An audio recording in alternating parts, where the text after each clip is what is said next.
তো উনি আসলে হচ্ছে কুমিল্লা থেকে, ওনার নাম নাজির হোসেন। তো ওনার আজকে মোটামুটি কত সপ্তাহ চলে আপনার? 4 সপ্তাহ চলতেছে। আচ্ছা, আপনি আপনি আপনার পরিচয়টা দেন আগে।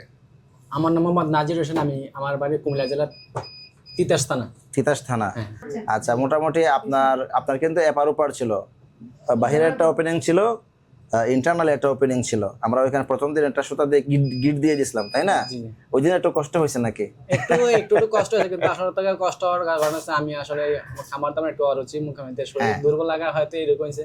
আচ্ছা, অন্যান্য রোগীরা তোর এরকম আমি দেখি নাই প্রতিষ্ঠান আইসা, মানে কেউ বা এরকম হয়েছে কিনা। আচ্ছা আচ্ছা, একটু দুর্বলতা না থেকে ইনশাআল্লাহ আমরা আজকে আপনাকে কয়েকটা টেস্ট দিয়ে দিয়েছি। হ্যাঁ, আপনি এটা না, আপনাকে 3টা টেস্ট দিয়েছি। হ্যাঁ, এই 3টা টেস্ট করে আগামী সপ্তাহে তো আপনি আবার আসবেন ইনশাআল্লাহ। ইনশাআল্লাহ আসলে এই টেস্টগুলো করে নিয়ে আসেন। হ্যাঁ, আমরা আবার দেখবো ইনশাআল্লাহ। হ্যাঁ, আচ্ছা।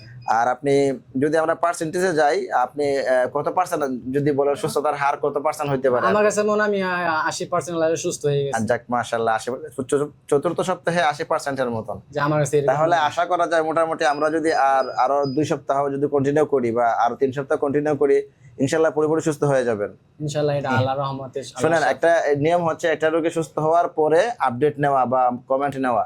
তারপরও আমাদেরকে অনেক পেশেন্ট কিন্তু প্রশ্ন করে যে আপনারা যে ট্রিটমেন্ট দিচ্ছেন, অনেকের নাম ধরে ধরে জিজ্ঞাসা করে। না আসলে মূলত এইগুলা সমস্যা, মানে রোগ দিছে আল্লাহ, ঠিক আছে, দেখা গেছে রোগের একমাত্র আল্লাহ রোগ দিছে, আবার আল্লাহ এটা সুস্থতার মালিক, ঠিক আছে। ওষুধ একটা উসিলা, ডাক্তার সরে কিছু করতেন, ডাক্তার দেখা গেছে নামে ডাক্তার, আল্লাহর চিকিৎসার মাধ্যমে চিকিৎসা তো হ্যাঁ সুস্থ করবে আল্লাহ।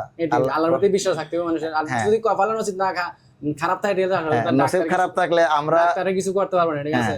নসিব খারাপ থাকলে আমরা ডাক্তার 5 জন না, যদি 10 জন একসাথে মিলে 10 জনকে একসাথে খাওয়াই দেয়। না, আল্লাহর হুকুম আছে। কিছু হসপিটাল থেকে রোগী মারা যায়, ভুল চিকিৎসা, আসলে ভুল চিকিৎসা দিচ্ছে না, হায়াত নাই, আল্লাহ তার নিয়ে আসে, এই মেইন কথা, ঠিক আছে। কিন্তু মৃত্যুটা তো সবার নির্ধারিত, এটা মানতেই হবে। হ্যাঁ, সুন্দর কথা বলছেন, সুন্দর কথা বলছেন।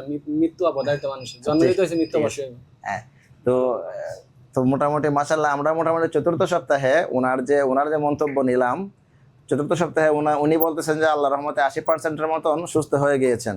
তো একটা সময় আমরা যখন মানে শুধু ওষুধের মাধ্যমে ট্রিটমেন্ট করতাম ফিস্টুলার, তখন দেখা যেত যে একটা রোগী 3 মাস 4 মাস ওষুধ খাওয়ার পরে বলতো যে 80% বা 70% বলতো, 4 মাস ওষুধ খাওয়ার পরে। কিন্তু আমরা যখন এই কাসারা কারমা বা খাট সূত্রের পদ্ধতি যখন আমরা অ্যাপ্লাই করতেছি, তখন থেকে মোটামুটি আল্লাহর রহমতে আমাদের টার্গেট থাকে 1.5 মাস। এর মধ্যে অনেকেই বলে যে 1 মাসের ভেতরেই অনেকে 80% সুস্থ হয়ে যাচ্ছে, 90% সুস্থ হয়ে যাচ্ছে। আর একটা রোগী পরিপূর্ণভাবে সুস্থ হওয়া না পর্যন্ত, যেমন উনি বলছেন 80%, উনি যতক্ষণ পর্যন্ত 100% না বলবেন আমরা কিন্তু ওনাকে রিলিজ দিব না। আজকে কুমিল্লা থেকে আরেকজন পেশেন্ট ছিল, ওনার নাম হচ্ছে আরিফুল ইসলাম।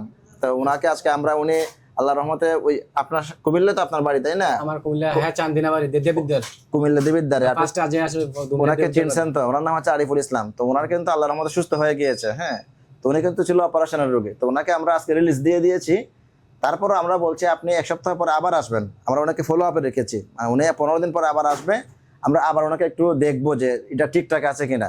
অবশ্যই, ঠিক আছে। একটা রোগী পরিপূর্ণভাবে সুস্থ না হওয়া পর্যন্ত, যেহেতু আমরা দায়িত্ব নিয়ে কাজ করছি ইনশাল্লাহ, আমরা একটা রোগী পরিপূর্ণভাবে সুস্থ হওয়া না পর্যন্ত আমরা এটা সর্বোচ্চ সতর্কতার সাথে এটা আমরা পর্যবেক্ষণ করি। তো আপনারা কেউ যদি এরকম সমস্যায় কখনো আক্রান্ত হন, বিভিন্ন জায়গায় ট্রিটমেন্ট করার পরেও যদি সুস্থ না হন, তাহলে আমাদের কাছে আসবেন ইনশাল্লাহ। আশা করি আমাদের এই ট্রিটমেন্টের মাধ্যমে ইনশাল্লাহ পরিপূর্ণভাবে সুস্থ হবেন, আল্লাহ সুস্থ করে দিবেন। আসসালামু আলাইকুম ওয়া রাহমাতুল্লাহি ওয়া বারাকাতুহু।